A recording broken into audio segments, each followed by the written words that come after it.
నమస్కారం. శ్రీనిలయం కార్యక్రమానికి స్వాగతం.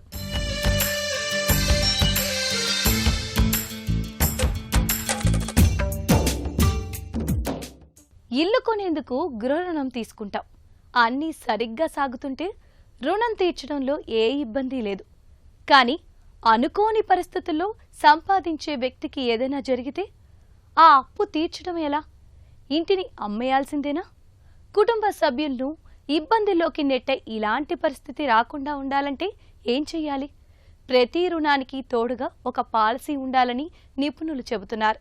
మరి ఈ నేపథ్యంలో గృహ రుణం తీసుకున్న వారు బీమాతో ధీమాగా ఎలా ఉండొచ్చో ఇప్పుడు తెలుసుకుందాం.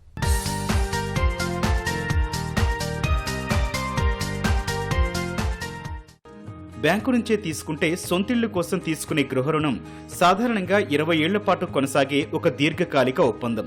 నెల సంపాదనలో 25 నుంచి 40% వరకు ఈ రుణాన్ని తీర్చేందుకే వెళ్తుంది. దీర్ఘకాలంలో ఎలాంటి ఆర్థిక ఇబ్బందులు రాకుండా చూసుకోవాలి. గృహ రుణానికి రక్షణగా హోమ్ లోన్ ప్రొటెక్షన్ ప్లాన్లు తీసుకోవాల్సిందిగా బ్యాంకులు సూచిస్తుంటాయి. రుణ వ్యవధి మొత్తానికి సమానంగా ఉండేలా ఈ పాలసీలను తీసుకోవచ్చు. రుణ మొత్తం తగ్గుతూ ఉంటే బీమా విలువ ఆ మేరకు పడిపోతుంటుంది. దీన్ని రెడ్యూసింగ్ కవర్ అని అంటారు. కొన్ని బీమా సంస్థలు పాలసీ విలువను తగ్గించకపోవచ్చు. దీన్ని లెవెల్ కవర్ గా చెప్పొచ్చు.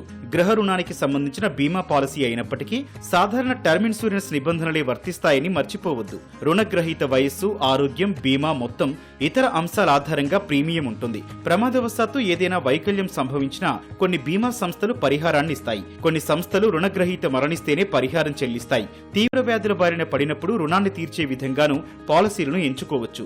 ఉద్యోగం కోల్పోవడం, ఆదాయం ఆగిపోవడం లాంటి సందర్భాల్లో పరిమిత కాలం పాటు వాయిదాలను చెల్లించే పాలసీలు ఉన్నాయి. ఇవన్నీ ప్రాథమిక లోన్ కవర్ పాలసీకి అనుబంధ రైడర్లుగా తీసుకోవాల్సి వస్తుంది.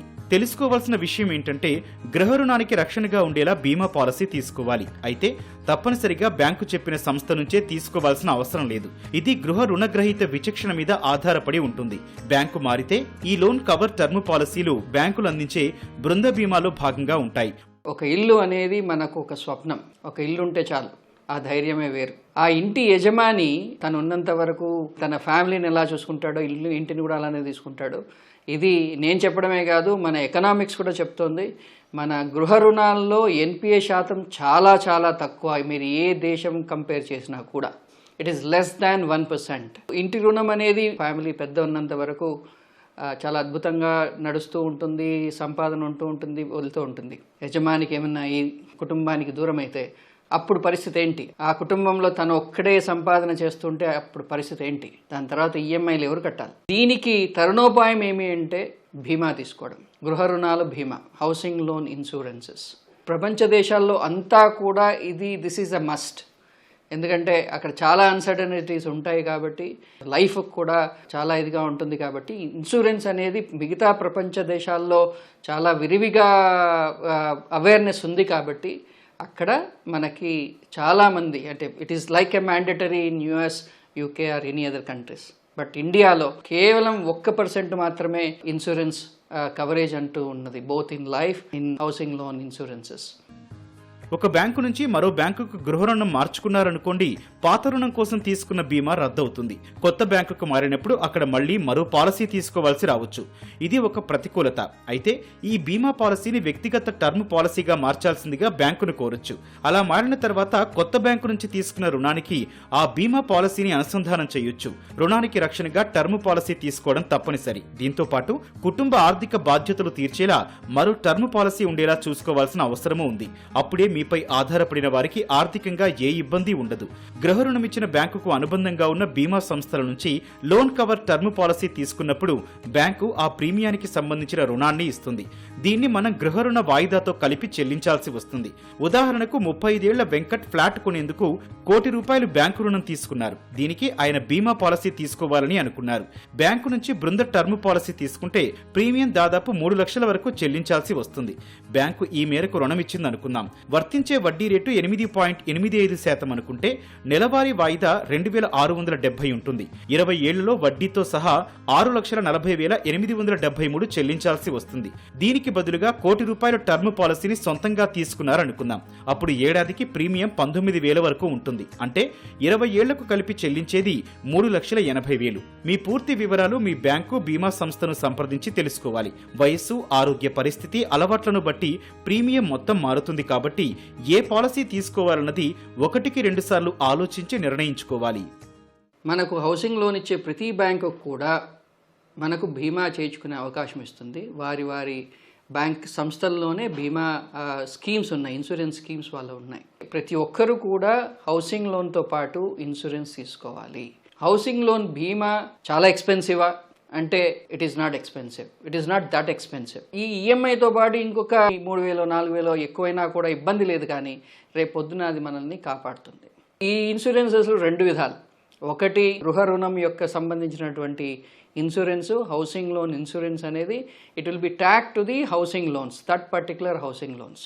ఈ హౌసింగ్ లోన్ కోసం మనకు ఇన్సూరెన్స్ అనేది ఒకటి మనకు అంటగడుతున్నారు అనుకోకుండా మీరు జాగ్రత్తగా ఆ స్కీమ్ని, ఆ ఇన్సూరెన్స్ స్కీమ్ని మనం జాగ్రత్తగా పరిశీలన చేసి దాని కవరేజ్ ఏంటి, దాని ప్రీమియం ఏంటి, ఇవన్నీ కూడా దాని యొక్క మనకు దానివల్ల బెనిఫిట్స్ ఏమేమి వస్తాయి, ఇవన్నీ కూడా మనం జాగ్రత్తగా పరిశీలన చేసి మనం నెగోషియేట్ చేసుకోవచ్చు. మన టర్మ్స్ కూడా, మన ఇన్సూరెన్స్ ప్రీమియం కూడా నెగోషియేట్ చేసుకోవచ్చు. నాణ్యమైన రసాయన అవశేషాలు లేని వ్యవసాయ ఉద్యానోత్పత్తుల వినియోగంపై శ్రద్ధ పెరుగుతోంది. ఏమాత్రం ఖాళీ జాగాలు, డాబాలు, బాల్కనీలో అవకాశం ఉన్నా సరే ఇంటిల పాది కోసం అవసరమయ్యే కూరగాయలు, ఆకుకూరలు, పండ్లు పండించుకొని ఆహారంలో భాగం చేసుకోవడానికి కుటుంబాలు ఇష్టపడుతున్నాయి. హైదరాబాద్లో ఒక గృహిణి ఇంటి పంటలపై ఇష్టంతో తమ టెర్రస్పై ఉద్యాన క్షేత్రంగా మార్చేశారు. సపోటా, డ్రాగన్ ఫ్రూట్, మామిడికాయలు పండించుకుంటూ ఆదర్శంగా నిలవడం విశేషం. నగరీకరణ నేపథ్యంలో పట్టణాలు, నగరాల్లో ఇంటి పంటల సంస్కృతి పెరిగిపోతోంది. ఇంటా బయట ఆహార కల్తీలు, రసాయన, పురుగుమందుల అవశేషాలతో కూడుతున్న ఆహారోత్పత్తులు భయాందోళనలు వెంటాడుతున్న వేళ స్వయంగా పంటలు పండించుకోవడం ఓ వ్యాపకంగా మారుతోంది. తెలుగు రాష్ట్రాల్లో, ప్రత్యేకించి హైదరాబాద్ మహానగరంలో ఈ సంప్రదాయం శరవేగంగా వ్యాప్తి చెందుతోంది. హైదరాబాద్ కొత్తపేటకు చెందిన దాసరి రమాదేవి అనే గృహిణి స్వతహాగా సేద్యమంటే అమితమైన ప్రేమ. ఆ అభిరుచిని స్వయంగా నెరవేర్చుకుంటోంది. సామాజిక మాధ్యమాల్లో గృహిణుల విజయగాథలు చూసి 7 ఏళ్ల కిందట సరూర్ నగర్ కర్మన్ ఘాట్ గ్రీన్ పార్క్ కాలనీలోని తమ G+1 డాబాపై ఇంటి పంటల సాగుకు శ్రీకారం చుట్టారు. గతంలో తన తండ్రి అటవీ శాఖలో అధికారిగా పనిచేసినప్పటి నుంచే తన బాల్యం నుంచి కూడా ప్రకృతి, పచ్చదనం, మొక్కల పెంపకంపై ఆసక్తి పెంచుకుంటూ వచ్చింది. 150 గజాల స్థలంలో నిర్మించిన 2 అంతస్తుల డాబాపై మొదట కొన్ని రకాల అరుదైన పండ్లు, ఆకుకూరలు, కూరగాయల సాగు ప్రారంభించి ఆ తర్వాత ఏటికాయేడు పెంచుకుంటూ వెళ్లారు. ఆరోగ్యమే ఔషధం, మనం తినే ఆహారం నాణ్యంగా ఉంటే జీవితం బాగుంటుందన్న లక్ష్యంతో అన్ని రకాలు పూర్తి సేంద్రియ పద్ధతుల్లో పండిస్తూ రసాయన అవశేషాల్లేని ఆకుకూరలు, కూరగాయలు, పండ్లు తింటున్నామని రమాదేవి సంతోషం వ్యక్తం చేశారు.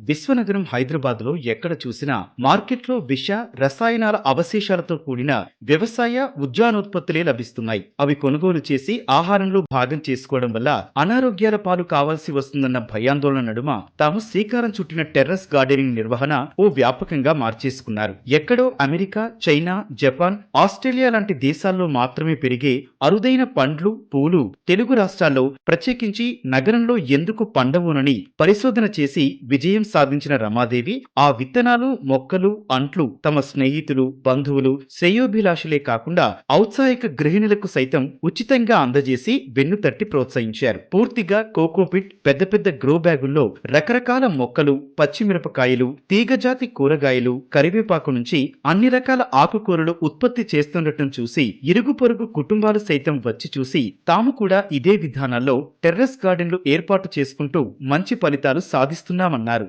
సాధారణంగా ఉదయం వేళల్లో టెర్రస్ గార్డెన్ లో మొక్కలకు నీరు పెట్టుకోవడం, ఊడ్చి శుభ్రం చేస్తుండటం, హార్వెస్టింగ్ చేయడం వంటి పనుల వల్ల డి విటమిన్ కూడా లభించడం, సాయంత్రం వేళల్లో టెర్రస్ గార్డెన్ లోకి వెళితే మొక్కల నడుమ ఆహ్లాదం సొంతం చేసుకోవచ్చు. అంటే ఫారెన్లోనే పండడం కాకుండా మన దగ్గర కూడా పండియాలన్న ఉద్దేశంతో నేను పెట్టానండి. పండించాను కూడా కొన్ని పీచ్ ఫ్రూట్, అట్లా కొన్ని యాపిల్స్ అవి వచ్చాయి. కూరగాయలు కూడా నేను టమాటాలు, పచ్చిమిర్చి, కరివేపాకు అంటే రోజుకు వాడేటి మాత్రం కంపల్సరీ పెట్టుకుంటా. అంటే మనకు కొంచెము ఎక్సర్సైజ్ ఉండాలి కదండి. ఇప్పుడు మన ఎక్కువ టీవీల దగ్గర కూర్చొని ఎండలో ఒబిసిటీ రావడము, హెల్త్ ప్రాబ్లమ్స్, డి విటమిన్ రాకపోవడము, ఆ ఉద్దేశంతో మనం కనీసం ఎండలో కొద్దిగా పనిచేసినా మనకు డి విటమిన్ వస్తుంది. దానివల్ల మనకు ఆరోగ్యం కూడా బాగుంటుంది కదా. పొలాలలో ఈ పిల్లర్స్ పెట్టి డ్రాగన్స్ పెట్టడం వల్ల నాకు ఐడియా వచ్చింది, మా ఇంటి మీదనే పిల్లర్స్ ఉన్నాయి కదా, అట్లా పెడితే బాగుంటుంది అనేసి పెట్టానండి. అంటే మన ఇంటి పైన మనం ఆర్గానిక్గా పండించుకుంటాం కదండి. మాకు ఇది సిటీజీ కూడా మాకు గ్రూప్ ఉంది, వాళ్ళు కూడా మాకు అన్ని కూరగాయ మొక్కలు, పండ్ల మొక్కలు, యాపిల్స్ ఇవన్నీ మాకు వాళ్ళే ప్రొవైడ్ చేస్తారండి. ప్రతి ఒక్కరు ఇంటింటికి మిద్దె తోట పెంచుకోవాలని నా ఉద్దేశం అండి. ఎందుకంటే ఎక్కడ ప్లేస్ ఉంటే అక్కడే అపార్ట్మెంట్లు కట్టడం వల్ల మనకు ఆక్సిజన్, అంత పొల్యూషన్, ఆక్సిజన్ దొరకట్లేదు. అందువల్ల మనం ఎంతో కొంత మనకు చేతనైనన్ని ఒక 10-15 మొక్కలు పెట్టుకున్నా దానివల్ల మనకు చల్లదనం కూడా ఉంటుంది కదండి ఇల్లు. అందుకని మనం ప్రతి ఒక్క ఇంటికి ఆర్గానిక్గా పండించుకుంటే మన పిల్లలకు, మన ఇంటి వరకు మనం ఆరోగ్యంగా ఉంటామని ఉద్దేశం. ఇప్పటికే హైదరాబాద్ లాంటి మహానగరంలో ఉద్యాన శాఖ అధికారులు, శ్రీ కొండా లక్ష్మణ్ ఉద్యాన విశ్వవిద్యాలయం శాస్త్రవేత్తలు కొత్త పోకడలతో నగర సేద్యం పెద్ద ఎత్తున ప్రోత్సహిస్తున్నారు. ఈ క్రమంలో సిటీ ఆఫ్ టెర్రస్ గార్డెన్ లాంటి సంస్థలు, పలు ప్రభుత్వేతర స్వచ్ఛంద సంస్థలు సైతం మహిళలు, యువతలో టెర్రస్ గార్డెనింగ్ నిర్వహణ ప్రోత్సహిస్తూ శాస్త్రీయంగా శిక్షణ ఇస్తున్నాయి. వాతావరణ మార్పుల నేపథ్యంలో ప్రత్యేకంగా ఉత్పత్తి చేసిన రకరకాల గ్రాఫ్టెడ్ మొక్కలు గృహిణులకు అందజేస్తున్నారు. కుండీల్లో కోకోపిట్, వర్మి కంపోస్ట్, ఎండు ఆకులు లేయర్ విధానంలో నింపేసి మొక్కలు వేసుకుంటే తక్కువ నీటితో అధిక దిగుబడులు సాధించవచ్చని శాస్త్రీయంగా నిరూపిస్తున్నారు. కనీసం ఇంటి అవసరాల కోసమైనా పచ్చిమిరపకాయ, టమాటో, వంకాయ, తీగజాతి కూరగాయలు, కరివేపాకు, పాలకూర, బచ్చలి కూర, పుదీనా, కొత్తిమీర, గోంగూర, పసుపు, అల్లం వెల్లుల్లి పండించుకుంటే ఇంటిల్లిపాది కుటుంబ సభ్యులకు గ్రీన్ హెల్త్ కార్డుగా తోడ్పడుతుంది. ఈరోజు ఆకుకూరలు, కూరలు, పండ్ల మొక్కలు అన్నీ వేశాను. అన్నీ మా ఇంట్లో వచ్చింది, ఏది పండిస్తామో మేము అదే తింటాం. అండ్ వచ్చిన వాళ్ళకు కూడా అదే, అంటే ఇన్నాళ్ళు బొట్టు పెట్టి పండు చేతిలో పెట్టి వాళ్ళం, ఇప్పుడు బొట్టు పెట్టి కాయగూరలు చేతిలో పెట్టి పంపిస్తుంటే అదొక విప్లవం. పెరుగుతున్న జనాభా, వాతావరణ మార్పులు, ఆహారపు అభిరుచులు మారుతున్న వేళ ఇంటా బయట ప్రతి ఒక్కరూ సేంద్రియమంటూ కలవరిస్తున్నారు. ఏమాత్రం ఖాళీ జాగా లేదా టెర్రస్, బాల్కనీలో ఆకుకూరలు, కూరగాయలు, పండ్లు, పూలు పెంచుకున్నట్లయితే ఇంట్లో కుటుంబ సభ్యులు ఆహ్లాదకరమైన వాతావరణం ఆస్వాదించొచ్చు. యాక్చువల్ గా మాది ఏంటి అంటే grow what you eat what you grow. ప్రతి ఒక్కరికి కెమికల్ ఫ్రీ పండించాలనేది మా ఉద్దేశం అన్నమాట. దానివల్ల మేము గ్రూప్ లో కూడా మాకు మంచి ఆర్గానిక్వి శాప్లింగ్స్ అవి అన్నీ కూడా మాకు సప్లై చేస్తారు. మంచి విత్తనాలు కూడా పండిస్తారు. అది కాకుండా మా ఈవెంట్స్ కూడా కొన్ని ఉన్నాయి. తర్వాత ఫ్యూచర్లో పిల్లలు కూడా ఆర్గానిక్ టెర్రస్ గార్డెనింగ్లో ఇంట్రెస్ట్ ఉండాలి అని చెప్పి కొన్ని స్కూల్స్ కూడా మేము ఆర్గానిక్ ఫార్మర్స్ దగ్గర తీసుకుపోయి వాళ్ళకు చిన్న చిన్న శాప్లింగ్స్ ఇచ్చి వాళ్ళ దగ్గరే నాటిస్తాము. నాటిచ్చిన తర్వాత వాళ్లకు మళ్ళీ కొన్ని సీడ్స్, శాప్లింగ్స్ కూడా ఇస్తాము. ఇస్తే వాళ్ళ ఇంటికి పోయి తర్వాత అవి పండించిన తర్వాత వాళ్ళు రెస్పాండ్ అయ్యి మాకు ఇదే రిప్లైలు పెడుతుంటే మెసేజ్లు ఎంత హ్యాపీ ఉంటుందంటే నిజంగా భావి తరాలకు వీళ్ళే కాబోయే సిటిజన్స్ ఏమో అని అనిపిస్తుంది అనమాట. నేనైతే తప్పకుండా ఉన్న ప్లేస్లోనే కొంచెము, ఈవెన్ ఇప్పుడు అపార్ట్మెంట్స్లో కొందరు అలౌ చేయరు, అట్లాంటప్పుడు ఏం చేస్తానంటే కనీసం ఒక బాల్కనీలో కొన్ని వంకాయ, కొన్ని టమాటో, ఒక 2 పచ్చిమిర్చి పెట్టుకున్నా చాలు. మాది టెర్రస్ గార్డెన్ 3 ఫ్లోర్స్లో నేను పెట్టున్నాను. అట్లా ప్లేస్ లేని వాళ్ళు ఇట్లా పెట్టుకోవచ్చు అని నేను చెప్తానన్నమాట. ఈ సాంకేతిక ప్రపంచంలో భవన నిర్మాణం, ఇంటి అంతర్గత అలంకరణలో సరికొత్త రూపకల్పనలు ఆవిష్కృతమవుతున్నాయి. వ్యక్తిగత అభిరుచికి సృజనాత్మకతను జోడించి అబ్బురపరిచే కళాత్మకతను ఆవిష్కరిస్తే మీ ఇల్లు సరికొత్త శోభను సంతరించుకుంటాయి. మీ ఇంటి సౌందర్యానికి మీరే ఆశ్చర్యతికుతులయ్యే రంగుల రూపం మీ సొంతమవుతుంది. ఆ క్రమంలో ఇంట్లో తక్కువ స్థలంలో ఉన్న వాళ్ళ కోసం మార్కెట్లో సరికొత్త ఫర్నిచర్ అందుబాటులోకి వచ్చాయి. ఇంటి ప్రధాన హాలు దగ్గర నుంచి పడక గదుల వరకు మనసుకు నచ్చిన విధంగా ఈ ఫర్నిచర్ను ఏర్పాటు చేసుకోవచ్చు. మరి మల్టిపుల్ ఫర్నిచర్ అందించే లాభాలు ఏంటో గృహశోభలో తెలుసుకుందాం.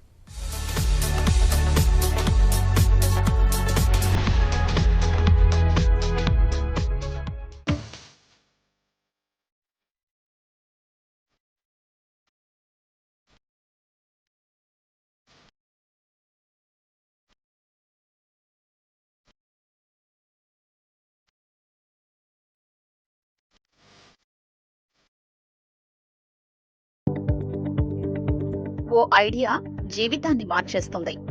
ఈ సూత్రం ఇల్లు అలంకరణకు కరెక్టుగా నప్పుతుంది. ఇంటి అలంకరణ అంటే ముందుగా గుర్తుకొచ్చేవి living room, bedroom, dining hall, kitchen. వీటి అలంకరణ విషయంలో చాలా మంది మొదటి 3ంటికే ఎక్కువ ప్రాధాన్యతనిస్తారు. దేశవ్యాప్తంగా జనాభా పెరుగుతోంది, కానీ మానవ నివాసయోగ్యమైన భూమి మాత్రం పెరగదు.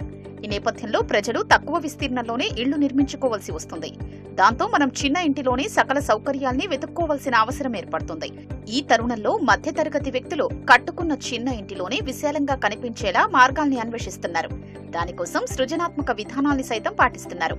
అప్పుడే మీ అభిరుచులకు తగ్గట్టుగా చిన్న ఇంటిలోనే మీకు కావలసిన సౌకర్యాలన్నింటినీ పొందడానికి వీలుంటుంది. ప్రపంచంలో మనిషి తనకన్నా వస్తువుల్ని ఎక్కువగా ప్రేమిస్తాడు. అసలు మనిషికి అవసరం లేని వస్తువు ఉండదంటే అతిశయోక్తి కాదు. మనలో కొంతమంది అవసరం ఉన్నప్పటికీ లేనప్పటికీ అన్ని వస్తువుల్ని ఇంట్లో ఎక్కడ పడితే అక్కడ చిందరవందరగా పెడుతూ ఉంటారు. దాంతో ఇంటికి బంధువులొస్తే అడుగు మోపడానికి చోటే ఉండదు. అందుకని మనం అవసరం లేని వస్తువుల మీద ఇష్టాన్ని తగ్గించుకుంటే ఇల్లు చిన్నదైనా విస్తీర్ణత శాతం పెరుగుతుంది. ఈ క్రమంలో ఇంటికి వివిధ రకాలుగా ఉపయోగపడే ఫర్నిచర్ని ఎంపిక చేసుకోవడంలో ఇంటి యజమాని కాస్త శ్రద్ధ పెడితే సరిపోతుంది. మీ ఇంటి సింహద్వారం ఎదురుగా ఎప్పుడూ పెద్ద ఫర్నిచర్ను పెట్టకూడదు. దానివల్ల ఎవరైనా మీ ఇంటికొచ్చినప్పుడు ఇరుగ్గా ఉంటుంది. మీ ఇంటికొచ్చిన పరిచయస్తులు లేదా బంధువులతో పాటు మీరు కూడా చాలా ఇబ్బందికి గురవుతారు. ఫలితంగా ఎవ్వరితోనూ ప్రశాంతంగా గడపలేరు. అలాగే మీ లివింగ్ గదిలో ఏర్పాటు చేసుకునే సోఫా సెట్స్, టేబుల్, కుర్చీలు అవసరానికి అనుగుణంగా వినియోగించుకోవాలి. ప్రస్తుతం మార్కెట్లో మల్టిపుల్ ఫర్నిచర్ను వివిధ కంపెనీలు తయారు చేస్తున్నాయి. మీ ఇంట్లో మిగులు స్థానంలో పూర్తిగా ఆక్రమించకుండా వాటిని వాడుకొని మళ్లీ ఫోల్డ్ చేసుకుని కనబడకుండా గోడకు పెట్టుకోవచ్చు. వాటి అవసరాన్ని బట్టి మనం వాడుకోవచ్చు. ఇలాంటి ఫర్నిచర్ వాడితే ఇల్లు విశాలంగా కనిపిస్తుంది. వాస్తవానికి చిన్న గదిలో విశాలంగా కనబడాలంటే మార్కెట్లో ఇప్పుడు మల్టిపుల్ ఫర్నిచర్ అందుబాటులోకి తీసుకొచ్చాయి. తక్కువ స్థలం ఉన్న ఇంటిలో నివసిస్తున్న వారు ఒకే వస్తువును పలు రకాలుగా ఉపయోగించుకునేందుకు డిజైన్ చేశారు. ఉదాహరణకు చెప్పాలంటే ఉదయం సోఫాగాను, రాత్రివేళ మంచంగాను ఉపయోగపడే ఫర్నిచర్ గా వాడుకోవచ్చు. అలాగే ఇంట్లో పిల్లలు రాసుకోవడానికి ఉపయోగపడే డెస్క్, ఉదయం టేబుల్ గాను, రాత్రి డైనింగ్ టేబుల్ గాను, సోఫా బెడ్ గాను ఉపయోగపడతాయి. చిన్న ఇంటికి పెద్ద సౌకర్యాల్ని ఏర్పాటు చేసుకున్నట్టే అవుతుంది. మన దేశంలోనే పెద్ద పెద్ద నగరాల్లో ఇళ్లు పగలు ఆఫీస్ గాను, రాత్రికి ఇల్లుగాను మారిపోతున్నాయి. పెరుగుతున్న నగరాలు, అంతకు మించి తలభారంగా మారుతున్న ప్రయాణాలు. అందుకని మనలో చాలా మంది పనిచేసే కార్యాలయం ఇంటి దగ్గర ఉండేలా చూసుకుంటున్నారు. ఈ నేపథ్యంలో వినియోగదారులు మల్టీపర్పస్ ఫర్నిచర్ ను ఉపయోగించడంలో సౌలభ్యాన్ని గుర్తించారు. మీ ఇంట్లో స్థలం తక్కువ ఉన్నదని బాధపడకుండా మీ జీవితాన్ని సౌకర్యవంతంగా మలుచుకోవడం మీ చేతుల్లోనే ఉంటుంది. ఇల్లు మారినప్పుడు ఇంట్లో వస్తువులు అటూ ఇటూ సర్దుకోవడం ఇబ్బందిగా ఉంటుంది. అలా కాకుండా ఉండాలంటే తక్కువ ఖర్చుతో చిన్న చిన్న ఫర్నిచర్ ను తెచ్చుకోవాలి. చిన్నగా ఉండే ఫర్నిచర్ వల్ల ఇల్లు సర్దుకోవడం సులభతరం అవుతుంది. ఇల్లు స్మార్ట్ గా కనిపిస్తుంది. మీ ఇంట్లో ఎంత ఖాళీ స్థలం ఉందో చూసుకుని ఫర్నిచర్ ను కొనుగోలు చేస్తే మంచిదని నిపుణులు చెప్తున్నారు. ఇంట్లో కొంత భాగం ఖాళీగా ఉండడం కూడా అవసరమే. దీనివల్ల గాలి, వెలుతురు ఇంట్లోకి ధారాళంగా వస్తుంది. వీలైనంత వరకు ఫర్నిచర్ ను కార్నర్ లో దగ్గర ఏర్పాటు చేసుకోవాలి. ఇలా పెట్టుకోవడం వల్ల ఇల్లు సర్దిన ప్రతిసారి వస్తువుల్ని అటూ ఇటూ కదిలించాల్సిన అవసరం ఉండదు. అలాగే మల్టిపుల్ హాల్ ఉంటే అన్ని వస్తువుల్ని అలంకరించుకోవడం మీ ఇల్లు సరికొత్తగా కనిపిస్తుంది. అప్పుడే మీ ఇల్లు స్మార్ట్ గా కనిపిస్తుంది. సామాన్యుల దగ్గర నుంచి ధనవంతుల వరకు సొంతింటి గురించి కలలు కనని వారుండరు. ఎన్నో ఏళ్లు కష్టపడి దాచుకున్న డబ్బుకు అసలైన విలువ, మరెన్నో ఆలోచనలకు అందమైన రూపమిచ్చేలా సొంతింటిని నిర్మించుకోవాలని అందరూ అనుకుంటారు. కావాల్సిన డబ్బు, స్థలం సమకూరిన తర్వాత ఇల్లు కట్టాలనే ఆలోచన చేసుకుంటారు. మరి ఇల్లు, ఇళ్ల స్థలాలు, అపార్ట్మెంటు కొనే ముందుగా వాస్తును పరిశీలిస్తుంటారు. మరి ప్రేక్షకులు అడిగిన ప్రశ్నలకు సమాధానాలు వాస్తు నిపుణుల మాటలో తెలుసుకుందాం.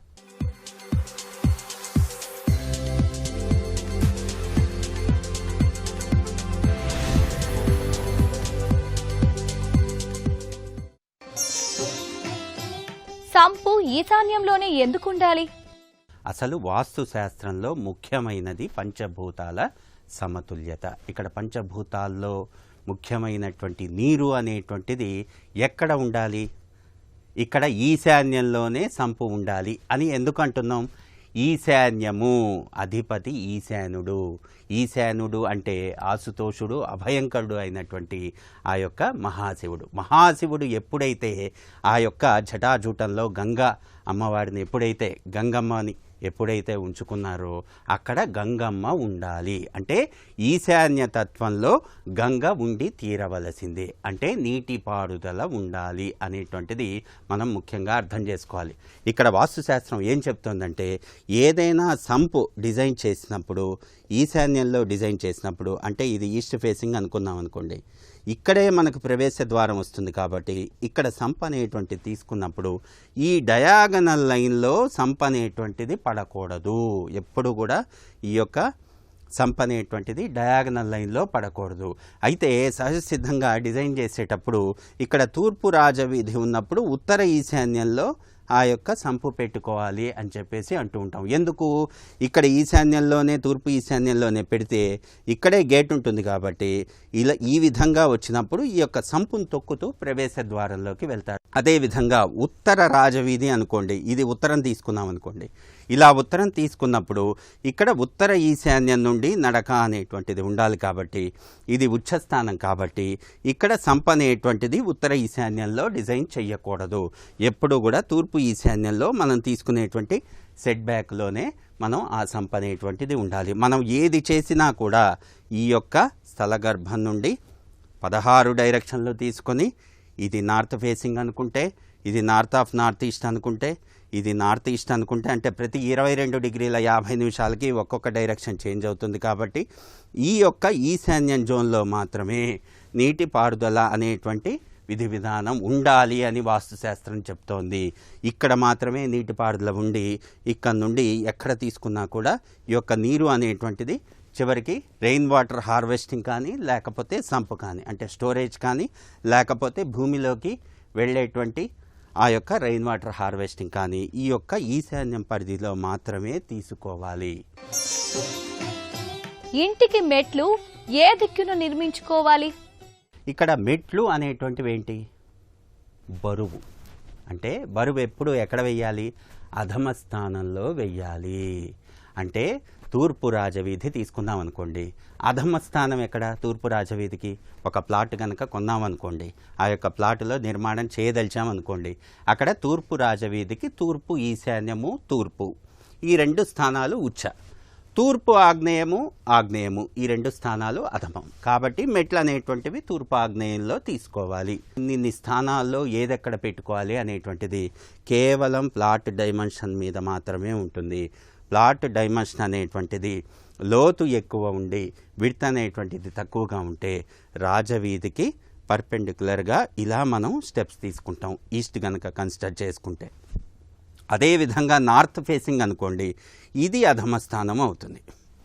ఇక్కడ నార్త్ ఫేసింగు వెస్ట్ ఫేసింగ్కి స్టెప్స్ అనేటువంటివి ఇక్కడ వస్తాయి, సౌత్ ఫేసింగ్కి ఈస్ట్ ఫేసింగ్కి స్టెప్స్ అనేటువంటివి ఇక్కడ వస్తాయి. అంటే ఎప్పుడూ కూడా ఇక్కడ మీకు స్టెప్స్ వస్తే ఇక్కడ మనకి ద్వారబంధం వస్తుంది, ఇక్కడ స్టెప్స్ వస్తే ఇక్కడ ద్వారబంధం వస్తుంది, వైస్ వర్సా లాగా మనం తీసుకోవాలి. అంటే ఒకవైపు ఉచ్చ ఒకవైపు అధమ, అధమ స్థానంలో మెట్లు పెట్టాలి, ఉచ్చ స్థానంలో ద్వారబంధం పెట్టాలి. ఇదంతా కూడా మనం చేసుకునేటువంటి రిక్వైర్మెంట్ని బట్టి తీసుకునేటువంటి డిజైను. అంటే స్టెప్స్ అనేటువంటివి పొరపాటును కూడా ఇంటి లోపలికి రాకూడదు సింప్లెక్స్ డిజైన్లో. అదే డూప్లెక్స్లో అయితే మనం ఇంటి లోపలే తీసుకుంటాం, అది వేరే విషయం. ఇక్కడ స్టెప్స్ అనేటువంటివి మనం తీసుకునేటువంటివి ఖచ్చితంగా అధమ స్థానంలోనే తీసుకోవాలి, పొరపాటును కూడా ఇక్కడ ఉచ్చ స్థానంలో తీసుకోకూడదు. స్టెప్స్ ఎక్కడ ఫైనల్ చేయాలి అనేటువంటిది డిజైన్ని బట్టి ఉంటుంది, ఆ యొక్క ప్లాట్ డైమెన్షన్ని బట్టి ఉంటుంది. ఈ ప్లాట్ డైమెన్షన్ అనేటువంటిది లోత్ అనేటువంటిది తక్కువ ఉందనుకోండి, అప్పుడు అలాంటప్పుడు సైడ్ అనేటువంటిది తీసుకుంటాం. ఇవన్నీ కూడా చాలా జాగ్రత్తగా వాస్తు శాస్త్రరీత్యా ప్రతి సూత్రము ఫాలో అయ్యి ఏది ఎక్కడ ఉండాలి అనేటువంటిది పూర్తిగా నిర్ధారణ చేసుకుని మాత్రమే మనం డిజైనింగ్ అనేటువంటిది చేసుకోవాలి. ఇది నేటి శ్రీనిలయం. మరికొన్ని తాజా అంశాలతో వచ్చే వారం మళ్ళీ కలుద్దాం. అంతవరకు సెలవు, నమస్తే.